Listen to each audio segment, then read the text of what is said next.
ಅಂತ. ನಾನು Nikhit ರೋಬೋಟಿಕ್ಸಲ್ಲಿ R&D engineer ಆಗಿ ವರ್ಕ್ ಮಾಡ್ತಾಯಿದ್ದೀನಿ.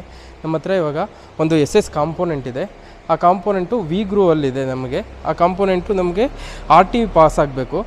ನಾವು ಮಿನಿ ಪೈಪ್ಸ್ಫುಲ್ ವೆಲ್ಡರ್ನ ಸೆಲೆಕ್ಟ್ ಮಾಡಿದ್ದೀವಿ. ಈ ಕಾಂಪೋನೆಂಟ್ SS ಕಾಂಪೋನೆಂಟ್ ವೆಲ್ಡ್ ಮಾಡೋಕ್ಕೆ. ಮಿನಿ ಪೈಪ್ಸ್ಫುಲ್ ವೆಲ್ಡರಲ್ಲಿ 5 ಆ್ಯಕ್ಸಿಸ್ ಬರುತ್ತೆ ಟೋಟಲ್ಲು.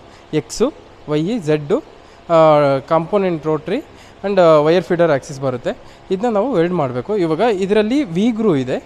ಈ V-Groove-ನ ವೆಲ್ಡ್ ಮಾಡಬೇಕು. ಇದು RT ಪಾಸ್ ಆಗಬೇಕು. RT ಪಾಸ್ ಆಗಬೇಕಂದ್ರೆ ನಾವು ಇನ್ಸೈಡು ಪೆನೆಟ್ರೇಷನ್ ಬರಬೇಕು. ಅದಕ್ಕೆ ನಾವು 2 ಗ್ಯಾಸ್ ಯೂಸ್ ಮಾಡ್ತಾಯಿದ್ದೀವಿ. ಆರ್ಗನ್ನು 2 ಸಿಲಿಂಡ್ರ್ ಯೂಸ್ ಮಾಡ್ತಾಯಿದ್ದೀವಿ. ಒಂದು ಸೀಲ್ಡ್ ಗ್ಯಾಸು, ಇನ್ನೊಂದು ಪರ್ಜ್ ಗ್ಯಾಸು. ಪರ್ಜ್ ಗ್ಯಾಸ್ ಏನಕ್ಕೆ ಅಂದರೆ ನಮಗೆ ಇನ್ಸೈಡ್ ಪೆನೆಟ್ರೇಷನ್ ಬರಬೇಕು. ಪೆನೆಟ್ರೇಷನ್ ಬಂದರೆ ನಮಗೆ RT ಪಾಸ್ ಆಗುತ್ತೆ. ಇಲ್ಲಾಂದರೆ RT ಫೇಲ್ ಆಗಿಬಿಡುತ್ತೆ. ನಾವು ಪರ್ಜಿಂಗ್ ಕೊಟ್ಟಿಲ್ಲ ಅಂದರೆ.